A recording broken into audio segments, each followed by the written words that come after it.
Welcome to Early Access. I'm Katie Whitlock. I'm here with Blake Walker. Blake, how are you? Hello. Good. How are you? I'm lovely. Blake, I start all of these podcasts off just having the guests introduce themselves a little bit. So if you could, a few things. Anything that you feel like is relevant about yourself, right? About your history, about who you are. Also, kind of how you came into the Enneagram, what number you are, what you like about it, that kind of thing, right? Great. Take it away. Yeah. So my name is Blake, and I'm an Enneagram 9, and I'm 29 years old. I almost said I was 20 years old. I wish I was 20 years old. Yeah. I'm 29. I live in Utah, and I've been pretty heavy into the Enneagram, I'd say, for like the last 3 years. I did some personal development work early on in my 20s, and I had known a little bit about it, but I've really done like a deeper dive over the last 3 years. And it's been just very eye-opening, I would say, for all the personality things and then how to talk to other people. Mm-hmm. And especially as a 9, I don't know if other 9s have this, but it helps me be able to talk to people because I love that harmony. I love to avoid conflict. And I feel like being able to know how to talk to people, I love that. I have 2 kiddos. I had a baby last year. She just turned 1. And then my older son is 9, and my husband and I have been together for about, 11 years now. Yeah, we've been together for a while. So losing track a little bit. Yeah. Yeah, right. But, And I can't think of anything else for like an intro. Yeah. No, that's great. Tell them about, we were just talking, before we hit record, we were just talking about the Enneagram thing that you just got back from. What did you just get back from? Oh my gosh. Yes. I just went and did Suzanne Stabille's boot camp in Dallas. And she is the Enneagram godmother, but she's been like my Enneagram Bible as I've gone through this. I haven't found anybody that I've loved listening to them teach so much with it. And so I would credit her a lot for, I would say, like keeping my interest with it and like guiding me through. So, yeah. Great. Okay. One of the first things I ask is what drew you to 9? Did you ever think you were another number? Did you ever go through any of that? Yeah. What did you think you were? Yeah, well, so I took a quiz, but when I read 2, I was like, oh, I could see 2. And my best friend is actually 2. And it was funny because I think the differentiator for me was where she will do like her people-pleasing tendencies come into play with like relationship. And I mean, I want to preserve relationships too, but I don't necessarily go to it. I don't approach it the same way that she does. Right. I will do anything to like, I preserve my peace, preserve the peace. Stability. Yeah. Yeah. But it's not necessarily, especially like if I have somebody who's a really conflictual relationship with me, this is the withdrawing number in me, but I'm not afraid to just be like, and I'm out. Right. Right. Yeah. And also 2s, I find, first of all, I think that's really common. I think a lot of female 9s think they're 2s at first because they just see like, want to make everybody happy. And they're like, oh, like, got it. I also want everybody to be happy. Right. Yeah. But I think also 2s will invite themselves into your life, even when you did not ask for it. And a 9 would rather die than do that, right? Yes. What does that, talk about what does that feel like when you think about inviting yourself into somebody's life when they did not ask you? Oh, her eyes just widened really, really big. No, I'm horrified. Why? Oh my gosh. Well, it's funny. I work for an 8, and I tried really hard. I've worked for her for almost the last 5 years, and I think we have a great relationship. But it's so funny because whenever I call her, like the last thing I want to do is inconvenience her or take up space in her life. And like I know that she doesn't think that way, right? But like the thought of me inconveniencing somebody, I mean, I'm trying to find words for it, but I'm just like, I would rather. That's just the worst thing ever. That's the worst thing ever. Yeah. Yes. Yeah. So, okay, I think it's interesting you just said take up space in somebody's life. Whereas to me, I was like, oh, ask them a question. You know what I mean? Like, oh, yeah. So I think this is a really big thing with 9s because my fiance, we'll talk about this as well. He's a 9, and he does 2 things. He reads conflict when there is none, or at least to the rest of us, there is none. We'll talk about that in a minute. But he also he does that same thing. Like, he thinks that he is inconveniencing people when all he's doing is just like being a person around somebody. Mhm. What does that feel like? Do you have any words to share about what that feels like? Yeah. Okay. And I might trail Yeah, on. go We'll meander. Do get, your thing. yeah. I was just chuckling because I was thinking like if I went through the text between me and my boss, I'd be like, hey, sorry to bug you. Do you have a quick second kind of a deal? And I guess the thought that like comes to mind is I really appreciate when people will leave me alone. When I want to be left alone, of course. Like I love relationships and things. In fact, I think it was Glennon Doyle's book a couple years ago, and she's like, I honor people that I respect by leaving them alone. Yeah. And like to me, I think especially people that I respect, or especially my A boss, for example, like she's a busy life, she's a lot going on. I'm like, well, the last thing she needs is me to just like get up in there and need something from her, because so many people need things from her. And I would say I don't approach that with everybody in my life, but like the people I respect, absolutely. Yeah, I think I'm conscious of what they have going on, and I don't want to be the conflict in their life. Is probably what it comes down to. Does that feel like conflict to you? Yeah, and I've talked about this a lot in therapy over the years. I've been in therapy probably for the last 6 years pretty consistently, and I'm surprised at how deep these personality protective layers go. You think you're done and they're just still there, like over and over and over again. They're still there. I know. Keep going. They for me it does feel like conflict. And I'm reading actually Beatrice Chestnut's book, and she talks a lot about it in Nines. Like, and I remember reading this like, oh, you think your presence doesn't matter? And I was like, okay, yeah, maybe I have some of that, but I really feel like if I had to pinpoint one thing, it probably is that I'm like the only time, gosh, this is kind of sad, but the only time that I'm worried about that is if I'm worried I'm going to inconvenience somebody. And it's probably because I don't feel like what I'm bringing to the table matters. Yeah. If that makes sense. Does it feel, okay, so I was just talking about this with Jeff Cook from Around the Circle today. We recorded a podcast on nines, and there were no nines present. So we were just making stuff up at some point, right? Because we had no nine to check us. So, but we were talking about what it means for a nine to feel like their presence doesn't matter. And what I said, only based on what I've seen in my fiance and my sister, is that it's not, and I'm going to say this and I'd love your take on it, right? It's not that like nines walk through life thinking like I'm so stupid and ugly and boring and nobody wants me here. Like I would be better if it would be better for everybody if I just went and like hid in a cave. It's not that. It's that like my opinion is not better than anybody else's. What I could bring to the table is not better than anybody else. So why would I be the one to bring it to the table? Like you could swap me out with anybody else and it would be the same thing. Like there's nothing so important about me that it needs to be me that does the task. Do you relate to that? Would you change any part of that, how I said that? I mean, I would say I feel like there's, and I know Suzanne talks about this a little bit, like a spectrum of health that we can kind of fall into. And so I think, and I'm sure other numbers experience it in different ways, but like, I'm sure nines could go into like a very unhealthy place of like really genuinely feeling like it doesn't matter, you know? So I would say, like, I think that there's a spectrum of it. But yeah, I would absolutely agree. And I think that seeing two sides to everything, I know that frustrates the heck out of a lot of people in my life. Like when I was first learning this, I've thrust it upon my husband's family, and it's as actually we all do. yes. I'm like, okay, now everybody's gonna do this. Yeah. And I think it's given them really good perspective for me, because I think before they were just like, oh, Blake, she likes to nap and she doesn't have a lot of energy and she's not going to say anything. Like they didn't really know, like, I think some of the deeper stuff.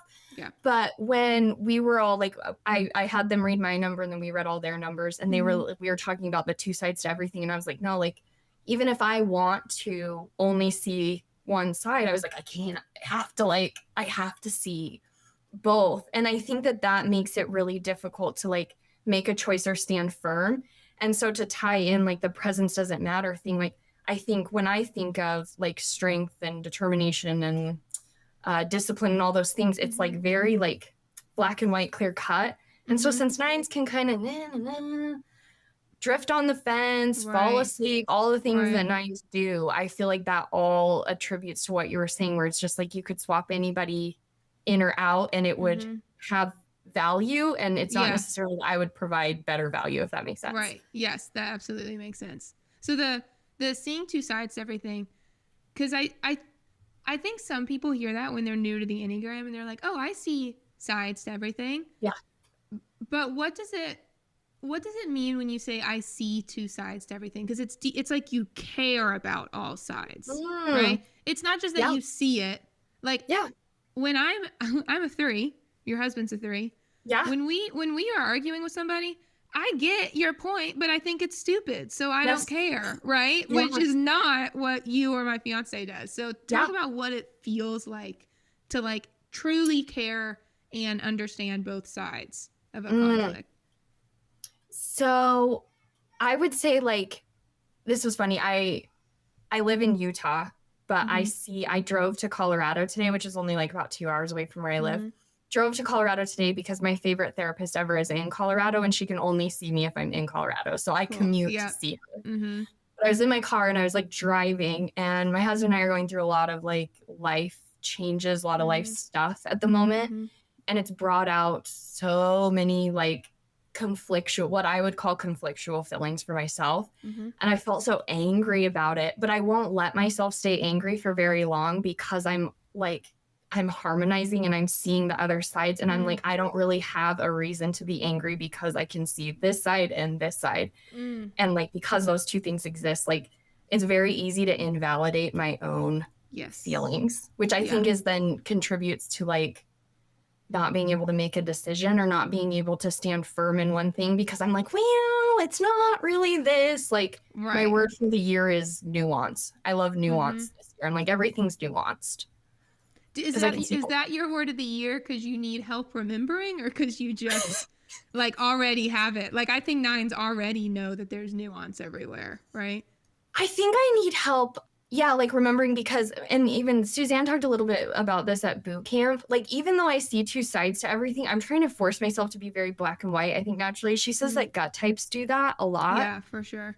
And so when I'm living in the gray, which I feel like is like a very comfortable space for a 9 because it's a very harmonic, it's not one or the other. It's like, well, nobody's mad, this. Right? Yes, yeah, exactly. Yeah. It's this like happy medium. I think there's a lot of nuance there, but I think my, I don't know, social conditioning or whatever it is, like wants me to be like, it's black or it's white. And so I have to remind myself that there's nuance and that's okay, but it's not black and white, if that makes sense. Do you wish, as a 9, do you wish that other people picked up on nuance more often as well? Oh, yeah. Like, is it, so there's always things that all numbers like look around at other people and you're like, y'all are getting this wrong, right? Like 8s look around and they wish that people were bigger and stronger and stood up for themselves more, right? As a 9, what do you wish when you looked around at people that like people got more often? That's a good question. It's funny because I know I've heard Suzanne talk about like, she's like, if I could be any number, I would be a 9. And I'm like, there have been times that I've hated being a 9. And so it's hard because I think at this moment right now, I'm like, I don't necessarily wish that everybody could harmonize because I think that that's a hard thing sometimes. I think it sounds good. Yeah, it does. I mean, it does. And like when I can do it in like an effective way that like suits everybody, it feels really fulfilling. But you know, the theme of her boot camp this year was discernment. And she said one of the things that will keep 9s from discerning is like, if it's going to disrupt the harmony of anything, you won't discern well because your gut reaction is just going to be, well, I'm going to avoid the conflict. Right. And so I think for me, like that need for harmony is what's damaging, not necessarily the harmonizing, but like the need for it to be even keel and peaceful is like at all costs, I feel like that's cost me a lot of things in my life too. Yeah. If that makes sense. Yes, it does. So maybe not harmonizing. So what do you wish that people would pick up? If everybody could be a little more like a 9, which part of 9ness would you want them to be a little more like? That's a good question. I feel like I'm hating on my own number a little bit because I know that there are good things. What do you think your husband would say? See, I'm like, we went through the question and I remember like the one question was, like, what do you wish people understood about 9s? And I had a lot of thoughts on that, but like the good from 9s, man, see, I'm hating on my own number right now because I'm just so like, again, we're going through a lot of life change right now. And so I think it's like, I feel the limits of my personality in life right now. And that's very hard. Yeah. Yes. Do you want me to tell you what I love about 9s, and then you can talk about what it feels like? Let's brainstorm. That might help me. So like I said, I have a fiance and I have a sister, which are 2 very different relationships. And so I get to see 9 from like a bunch of different places, right? So I'll talk about my sister first. Yeah. My sister, 2 things I really appreciate about my sister. One thing I really appreciate about every single 9 I've ever met is 9s feel very foundational to me. 9s give you a place to rest, and they do not need you to be anybody other than who you are. Like, as a 3, image is wrapped up in every single thought I have about myself, right? Every single interaction I have with people, there is some level of image and ego wrapped up in it. And 9s are like, 9s and 8s are like the only people that I feel not obligated to do that in front of, like, at all, right? And then the other thing I appreciate about my sister, she has one of the strongest 8 wings I've ever seen in a 9. So this might be that, but we call her the Velvet Hammer, in that she can, because 9s take their time to think about things, she can give you a truth about yourself that is so like hard hitting and true, because she's just like observed you for years and then just like gives you this very like cut to your soul truth about how you behave that might be a little hard to hear, but like it's necessary. So I don't so much mean the like truth part, but the being able to observe people over long periods of time and just like accept them as they are and like point out some things that maybe they haven't thought about. Both of those things I really appreciate about my sister. So as someone who is a 9, like, what are you, because I'm sure you also provide that to the people in your life, like this very foundational, like they probably don't feel the need to perform around you. I'm sure that's what you give your husband as well. Like, where is that coming from inside of you? I actually was like incredibly offended when I first started doing Enneagram work that I read that 9s are the least complex number, because I was like, I'm deep. Yeah, I was like, I'm deep and I have feels and everything. But when I read more about it and in the from the lens of controlling, like I really don't care what other people do. And I'm not just saying like I don't care what other people do, truly, but like like legitimately, like if you're over there and you're doing you and it's great, I'm like, that's great. And if I'm over here doing me and like it's not bothering anybody, that's all that I want. And that's all that I crave. And so I will say, when you brought that up, I mean, sometimes my older sister, actually in particular, she will come to me sometimes and she'll be like, oh, you will not believe this. And she'll go into this whole thing and I'll be like, like, we don't see that the same way. Like, I'm not bothered by that. Like, and I don't think you should be either. And I think that's what drives her crazy. Yes, it is.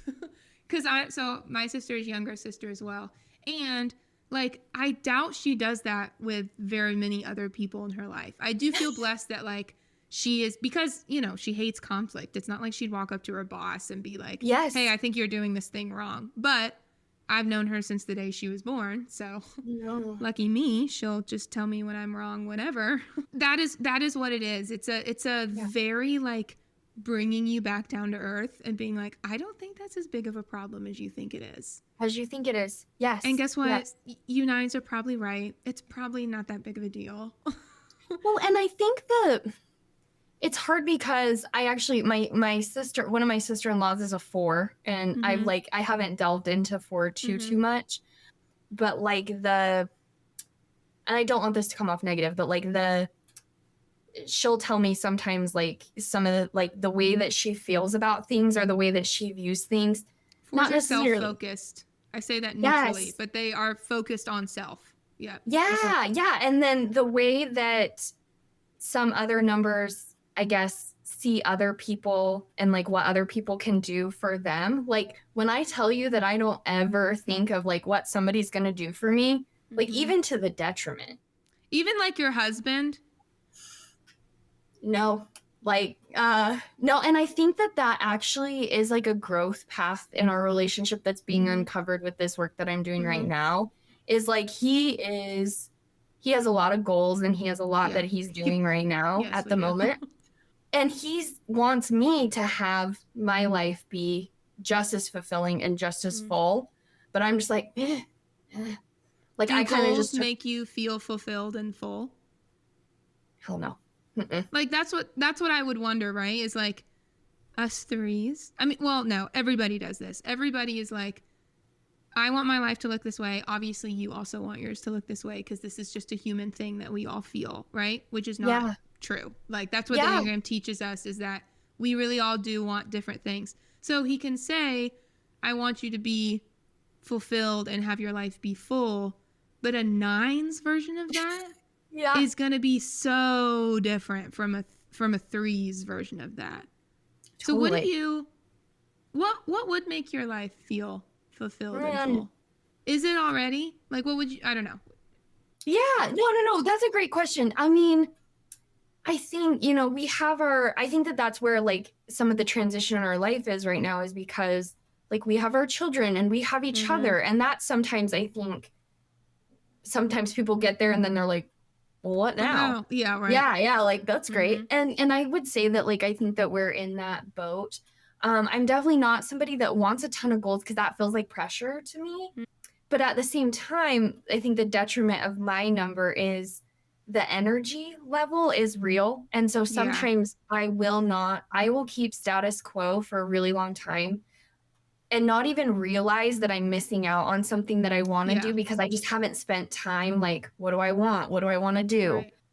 So I'm doing some more of that now because we've been building this business and I've been spending a lot of time and energy like building his dream. Right. And then I was like, this isn't my dream. Yeah. Hello. Yeah. Yeah. But it's funny because like I signed on willingly for that, not really knowing. And then now that I've put so much energy behind it, I'm like, oh my gosh, like I have more energy than I thought that I did. I could take some of this energy and put it behind some of my own stuff. And that's been very like eye-opening and tricky too at the same time. Yeah. So I hear 2 things there. 2 concepts. The first one, I'm going to say them both so I don't forget. The first one is inertia, which is a big thing for 9s, and I'll come back to that. The other one is the stubbornness of 9s. But I'll talk about the first one, the inertia. So I do think it's interesting. There's this very interesting phenomenon in 9s. We say that 9s operate off the principle of inertia, which is an object in motion stays in motion, an object at rest stays at rest, right? So when 9s are going, they can go for a long time and like steady and just keep going and keep working and doing all these things.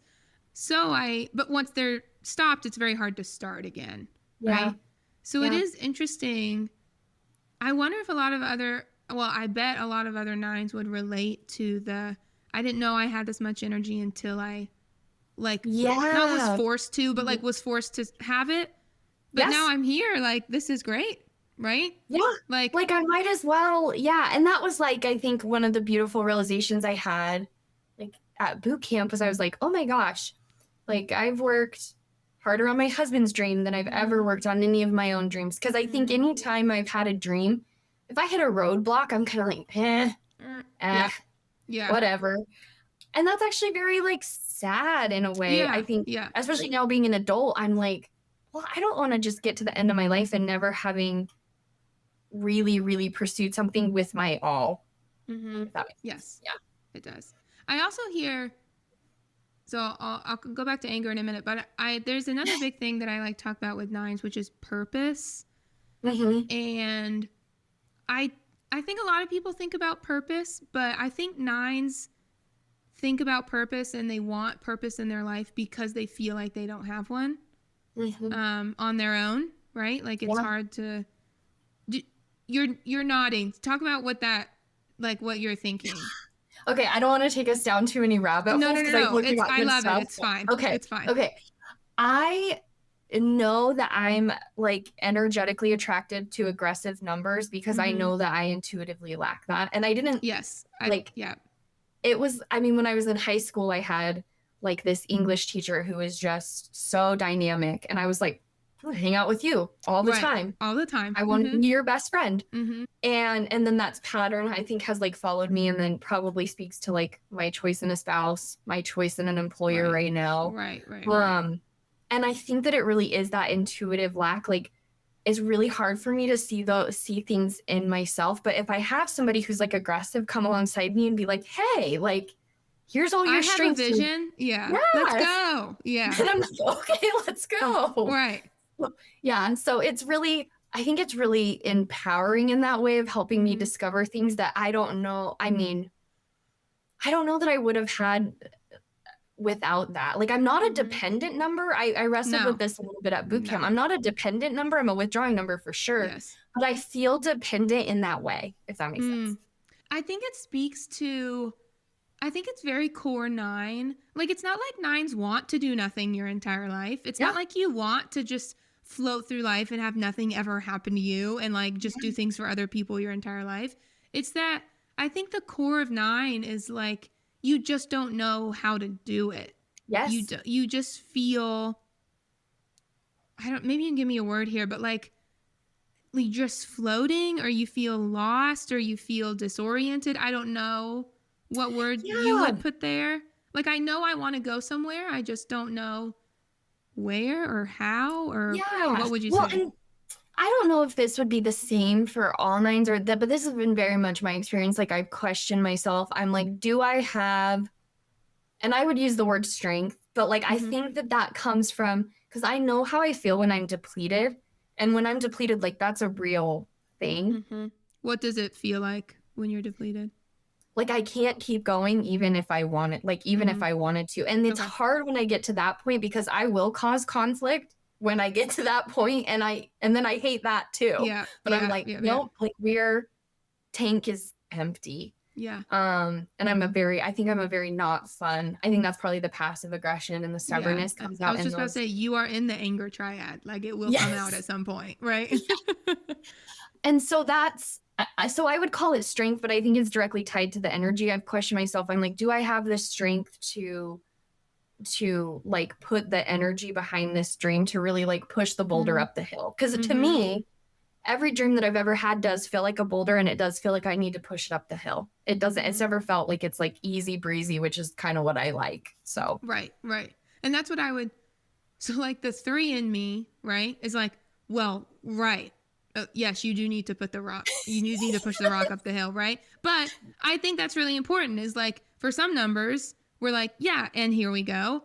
And other numbers, it is not that you are lazy or just don't want to do it, or like it is a totally different thing for withdrawing numbers to like look at this huge thing that you have to do, right? Yeah. Well, and for me, like my husband and I, we got together when we were young, and we had our son when we were young. And so like a large building of our life was just getting us to like a stable place. And I think for me, like sometimes I just want to keep the status quo, not necessarily because I don't have dreams or anything, but sometimes just the status quo takes so much energy that I'm just like, well, I don't have any other energy to put towards a dream or whatever else, if that makes sense. You don't want to, I just got done being uncomfortable. I don't want to be uncomfortable. Yeah. Right? Yeah. Yes. Yeah. Yes, And yes, is yes. that what I mean, that's core 9, right? So people talk about conflict in 9s, like the core of a 9 is to avoid conflict. And I think it goes deeper than that. I think it's to want stability, right? Yeah. Conflict creates instability. So, of course, you don't like conflict, but really you just want things to stay the same. Just right? be good. Yeah. Well, Just and be good. I'm a self-preservation 9. I'm starting to do some subtype, just like, Okay. but like, Yep. then the self-preservation, I think, instinct of that then is like, when I say I want comfort and I want peace, like Right. legitimately, I would be okay with a lot of things if I just had those two things. Yeah. I could get myself to be okay with a lot of things. So if it just felt comfortable. yeah. Yeah. That makes sense. Okay. Now let's do the anger part. So Okay. I'm gonna say something I see in 9s, and then I want you to tell me the like mental process that's happening Okay. behind it. Okay. Okay. Yeah. I see this in a lot of 9s. Very willingly, I'm not lying. Like I really do want to do this thing, and I want to go do all this stuff, and then eventually, all of a sudden, I don't want to do this anymore. Right? Yeah. I know I signed up for it, but now all of a sudden I don't want to do it anymore. And it's this very quick, like I've changed my mind, and now I'm like I'll just use the word stubborn. I don't mean that in a negative way, but Take that my is heels what in, yeah. all of a sudden. It's also like I don't have an opinion on anything. I don't have an opinion. All of a sudden, I have a very strong opinion. Right? Yes. What is happening when we are watching that in our very dear 9s? What's going on? Oh, I was just telling my therapist today. I was like, my daughter turned 1 on Friday, and everybody was like, "Did you cry? Are you okay?" And I was like, "I'm fine." And then it wasn't until Tuesday that like I was like, "Oh my God, you're 1." And like I started to have some of the feels with it. Yeah. And so, at least for me, I feel it does take a long time to process things. And I've read, and I would find this true for myself, that like a lot of 9s have you have an easier time identifying what you don't want than what you do want. You're like, well, I don't want that, and I don't want that. Don't want so that. I'll do this other thing. Right. Yeah. And so I would say like for me, I think it's a combination of those two things is like, and I can equate it to like mine and my husband's business at the moment. Like at the time, I was like, okay, yeah, we can do that. Yeah, I'll help you do that. And then it wasn't until we got like steps down the road that I then like really processed what it was going to take, what it was going to ask of me, what I was going to give up because I was doing that. And then I was like, hold on. No, I don't want to do this. Like, and we're still doing it. But, no. But that's been, again, very eye-opening, very like self-growth for me, because I can see where it would be incredibly frustrating to him because it's like, you signed on. I thought you were all in. Yeah. And I'm like, but at the time, you're right. Like at the time, I just hadn't thought through it enough. Like I don't know if all 9 struggle with slow processing, but I'm just coming to terms with how long it takes me to actually process something. Then that's very frustrating. Like it feels frustrating to me. I wish I could be quick. Like 3's my husband is so quick. I'm like, oh, what would that be like? Well, so Jason and I just had a conversation about this actually, because I love talking to 3s and 9s relationships. Yeah. But because I was on the opposite side, I never really understood what it felt like to be a slow processor. What I felt like was happening, or just what I assumed was happening. So I'm just going to use one example. So like a year from now, we're probably going to buy a house. We just signed our lease for another year. Next year, we'll probably end it and we'll buy a house. 3 that I'm already on Zillow. Okay. Yeah. I'm already looking at all the houses. I'm looking at the neighborhoods. I'm planning all the things. I love it. And it's because it's fun. Not because I like feel like I need to. It's because it's fun. Right. I'm sure you see your husband like loves to live in the future. It's fun there. Right? He does. All the things. Yeah. So this is like a silly little example to illustrate the point, but I think it works. I will show Jace a house and I'll say, for example, oh, let's move into this one. And he'll say, well, maybe, I just have to think about it. Obviously, it's not like a real suggestion anyway, but he'll do this with anything I suggest, like any plan, real or not, right? Well, maybe I just have to think about it. what I assumed was happening, because I am a fast processor, I assumed he was looking at the plan, whatever the plan is, and that he sees something wrong with it. He already sees something wrong with it, but maybe because he hates conflict or doesn't want to bring it up, or like he's just not telling me, he needs to think about it for a little more. Yeah. He'll explain to me, he'll look at it, there's nothing wrong. There's nothing wrong. But he just doesn't, he's like, I just have to spend more time with it, because maybe something will look wrong later. Like, I don't know.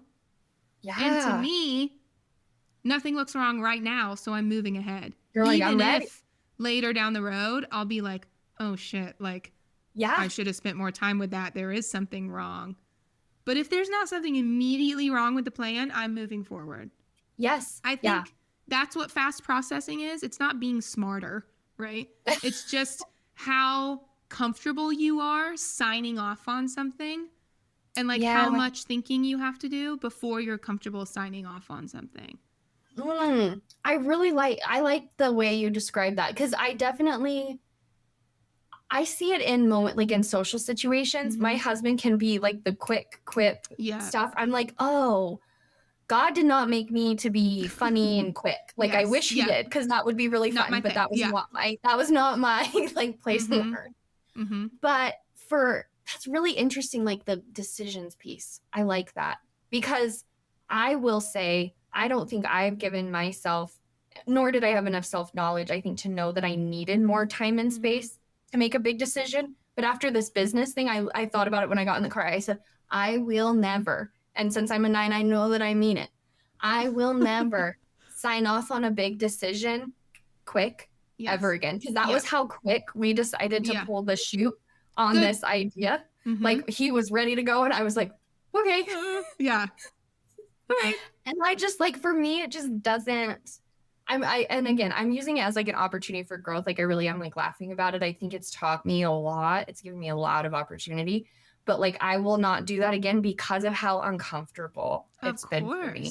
Like, and it's brought out I would say the worst parts of my personality, or like the things that I struggle with the most. So, well, and like, here's the thing. Jace sometimes catches stuff that I don't, because he takes his time. And so, you know, I like love him and have just learned that no matter how quickly I want to move into something, I have to give him a few days at least. Like, that's the compromise, right? It's like a few days versus a few weeks. But like, one, because I just don't want to make him uncomfortable, like you said. But two, like, slow processing is a gift sometimes. Just jumping into everything because you just feel like you can handle it. Guess what? Sometimes, like, things happen that you would have seen if you had taken some more time, right?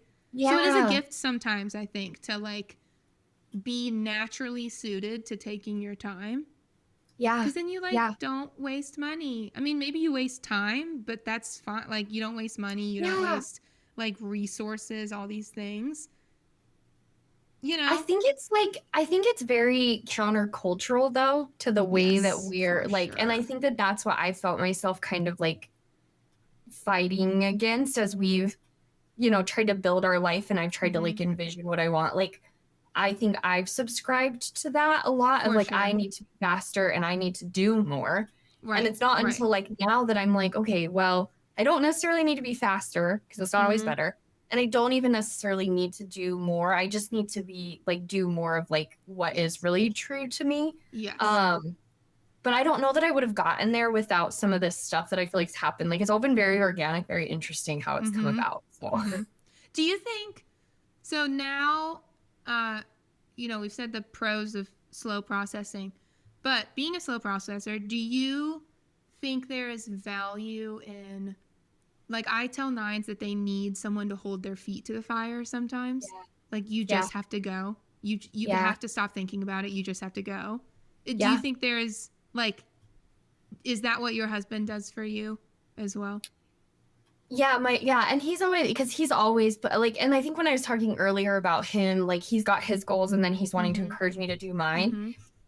I don't even necessarily feel like he's trying to push his 3 agenda onto me, but I think it's more that like he recognizes that if he doesn't encourage me to like find the things in my life Probably. that I will just be comfortable not having any. Yeah. You'll just And stay I think here he the whole time. Yeah. And so I think he naturally like encourages, he's like, no, I want you to do those things. I want you should at least try, like branch out, like all the things. And that's so, what a gift that is to me too, you know? So I think I was talking about this in my discussion with Jeff about nines too, but like going back to like the belief that your presence doesn't matter, which just means like you could sub anybody in with me and it'd be the same thing. Yeah. Like the people who love nines know that's not true. Like, Oh, right? yeah. Like you could give me somebody who looks just like Jason, acts just like him, and it would not be the same because it's not him. I bet your husband would say the same thing, right? Yeah. Like, it does matter. I love you. I see the potential in you that you don't even, well, not that you don't see. I don't want to say that, but like that is muddled or whatever. We'll say, right? Yeah. So It's like, muted. Come on. I love you. Like, let's keep, and yeah. Threes, we just always have all the advice to, be better. So it asked for or not. Yes. Well, and I think I really liked this. They talked about this at boot camp. My husband is definitely anything is possible. Yes, so like if I just wanted it badly enough or whatever, it would be possible. It doesn't matter what it is. And that's so great. But what I really liked is she talked about threes move to six, which I haven't done too much work on, but she says when threes move to six, they can recognize and honor limits. And I wrote that down, and then I called my husband that night and I said, hey, and it's not, again, it's a beautiful gift for him when he's telling me that anything's possible, but it's deeply frustrating to me sometimes when he doesn't recognize and honor limits. I'm like, I need you to do this. Yeah. So So what does that, so now I'll ask as someone outside the independent stance. So I'm in the independent stance. That is an independent stance, feeling like the only reason that I wouldn't do something is because like I died. Like that's the only thing that would like keep me from doing something that I wanted to do, right? Yeah. So, but like you said, that is not true. There are things that can keep you from doing, you cannot control things. Sometimes people get sick. Sometimes you get fired. Like sometimes you have kids and you just can't do whatever you want to do, right? All these things. What do you think the value? So that's the independent stance. You're in the withdrawn stance. What value do you think you bring from being in the withdrawn stance that can like help people in the independent stance? Maybe your husband, maybe someone else. Like understand that limits are a real thing and are important to pay attention to. And that's not a very good question. That's not very well. Good that's word. a hard. It's not very well worded. What do you think the good parts of being in the withdrawn stance are? I guess is what I'll say. See, and I feel like I'm dogging on my number a little bit. I always tell my husband I'm the Homer Simpson meme where he just disappears into the bushes. Like, and I tell him that I'm like that's real. Like, so that's my 9 withdrawing. Like, especially if someone shows up, I'm like, I'm gone. But it's hard because I see that as a limit. Again, I don't mean to dog on my number. I think this really, really clearly illustrates like where I'm at. No, I was just about to say, I think it's just, And also like there are times when we study the Enneagram when we just feel all the horrible parts of our number, right? And it comes in waves and all the things. So let me flip the question to you. The way that your husband makes people feel sometimes, and I'm sure I make Jace feel, like I get that you have limits, but do it anyway. Do you think you've ever made someone feel like that? Oh, okay. No. And I think it goes back to that. Like when I was doing my therapy internship, I did a little bit with substance use clients, and I just knew in my heart that I would be a terrible substance use counselor because I was like, if you're not breaking the law and you want to go get drunk all the time, that's fine. You go and you're do not it. hurting anybody. It's okay. Yeah. That's not my call in life. Like I tell people, I'm like, if you don't want to be enabled, you probably shouldn't come and talk to me because I'm gonna empathize with you. Yes. I'm gonna see your side and I'm gonna support you from afar.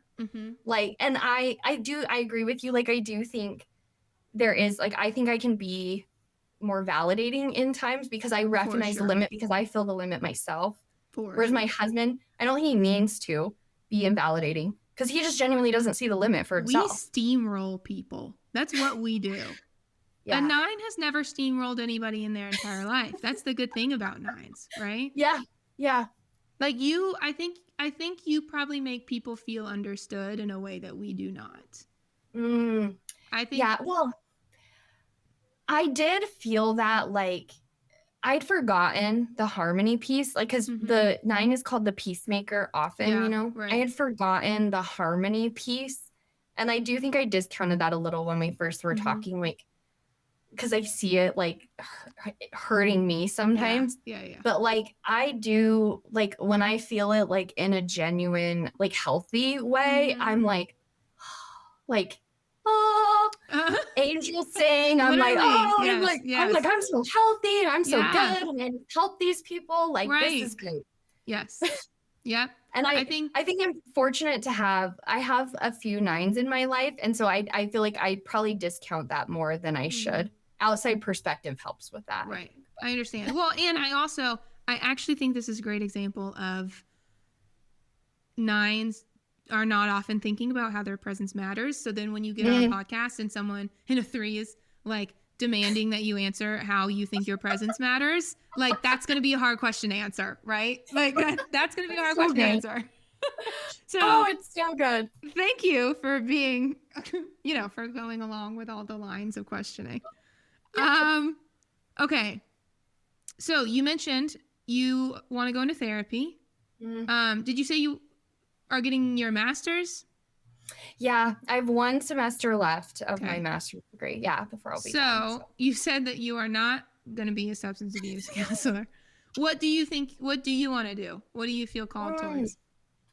Yeah, I would love to work with young women in their 20s. I was a young mom. I got pregnant when I was 19 and had a lot of stuff, I think, to figure out like within that. And I think we're doing a lot better culturally with like helping young women and empowering young women and things like that. But I don't know if this is a 9 thing or a me thing or both, but like felt very lost like as a teenager with very like little direction. Of course. And so then when I had people in my life, usually aggressive numbers, right, who were like beacons of like kind of showing me the way, like the idea of being able to do that for other women feels very like, and angel singing. You'd be able to do it without steamrolling people, right? Like you would bring listening and empathy and I've been there. I know how it feels. This is what I think you should do, right? Like, what do you feel about that? I think you'd be great at that. Oh, thank you. Okay. This is my last question that I always ask everybody. Okay? Okay. Do you have anything else you want to talk about before I ask my last question? I don't think so. No, it's been good. It's been, It's fine. I know it's been quick. Okay. All right. You are 29, you said, right?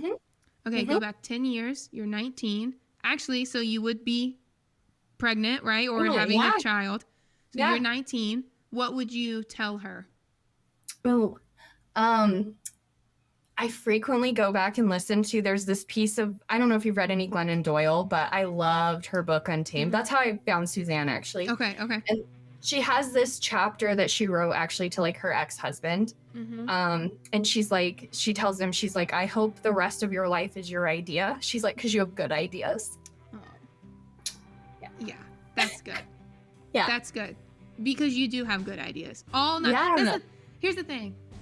9s don't get wrapped up in ego. They don't get wrapped up in image. They don't need to prove themselves to anybody. So your ideas are good because they're not trying to like prove anything. That's such a 3-coded answer. But like, that's what I respect about 9s is that when you have a good idea, which is often, by the way, like it's like pure in a way that I feel like not a lot of numbers have access to because you have already thought about how it's going to affect people. Yes. You have probably already come up for a solution for it. And you don't usually bring your ideas forward. So when you do, they're usually really good, right? So yes.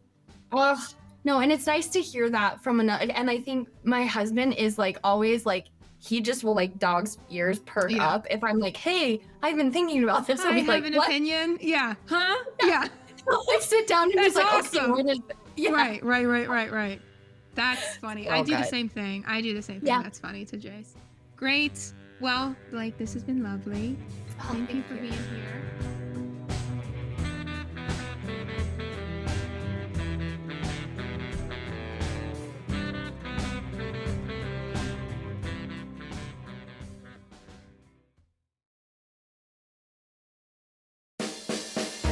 Hey friends, it's Jeff. We're going to interview some of the most intriguing people in the Enneagram world. There are already 20 plus interviews up at aroundthecircle.org, and we're continuing to add more. That site is where we're gathering and platforming all of our best work. Much of it is available for free. Katie Whitlock and I have been doing deep studies working through wings, stance, fear, anger, and shame in our Rewired series. I'm beginning to release chapters from my next Enneagram book, which I'm calling The Steps, for early review for your consideration. And we have monthly online workshops in which 30 or so folks gather to talk about their type. There's audiobooks, there's videos, there's lots of fun stuff, lots to like. Go to aroundthecircle.org, and may all good things be yours.